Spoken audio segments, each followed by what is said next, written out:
Hello guys എനിക്കിന്ന് road test ഉണ്ട് ഞാൻ ആദ്യം എച്ച് പാസ്സായി, അന്ന് റോഡാണ് ഫെയിലായത്. ഇനിയിപ്പോൾ വണ്ടി ഓടിച്ച് കാണിച്ചാൽ മതി. അപ്പോൾ കാറിൻ്റെ ലൈസൻസ് എടുക്കാൻ പോകുന്നവർ നോക്കുക, എച്ച് പാസ്സായതിനു ശേഷമാണ് നമ്മൾ റോഡ് പോകുന്നത്. ഇപ്പോൾ ഇതുണ്ട്, റോഡ് ടെസ്റ്റ് നടന്നുകൊണ്ടിരിക്കുകയാണ്. ഫ്രണ്ടിൽ 3 മദർമേരി ഉണ്ട്. അതിൻ്റെ ഫ്രണ്ടിലത്തെ വണ്ടിയിൽ വെഹിക്കിൾ ഇരിപ്പുണ്ട്. ഇവനിരിക്കുന്ന പോലെ യൂണിഫോം ഇട്ട് പേപ്പറും പിടിച്ച് പുള്ളി ഫ്രണ്ടിലോട്ട് നോക്കിയിരിക്കും. അപ്പോൾ ഓടിക്കുന്ന പിള്ളേർക്ക് എന്തായാലും ടെൻഷൻ കാണും. പുള്ളി ഒന്നും മിണ്ടാതിരിക്കുമ്പോൾ നിങ്ങൾക്കുണ്ടാകുന്ന അതേ ടെൻഷൻ ആ വെഹിക്കിളിനുണ്ട്. അയാൾ പേടിച്ച് ദൂരിൽ തന്നെ ആയിരിക്കും അതിനകത്തിരിക്കുന്നത്. ജീവൻ പണയപ്പെടുത്തിയായിരിക്കും നിങ്ങളുടെ കൂടെ ഇരിക്കുന്നത്. നിങ്ങൾക്ക് പേടിയാണ്, ഓടിക്കുന്ന പിള്ളേർ വണ്ടി എവിടെയെങ്കിലും കൊണ്ട് ചാർത്തും എന്നുള്ള പേടി അയാൾക്കും ഉണ്ട്.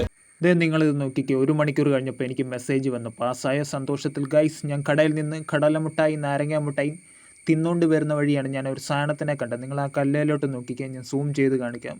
എൻ്റെ ഫോണിൻ്റെ ഒരു ക്ലാരിറ്റി വെച്ച് ഇത്രയും സൂം ചെയ്യാനേ പറ്റുള്ളൂ. മൂർക്കണോ മഞ്ചട്ടിയല്ലെന്ന് തോന്നുന്നു, ചേരയാന്ന് തോന്നുന്നു. പുള്ളി മഴയൊക്കെ കൊണ്ട് തണുപ്പൊക്കെ കൊണ്ട് സുഖിച്ചവിടെ കിടക്കുകയാണ്. അങ്ങനെ പാസ്സായ സന്തോഷത്തിൽ ഞാൻ വീട്ടിലേക്ക് പോവാണ് ഇനി അടുത്ത വീഡിയോ കാണാം. Madly love.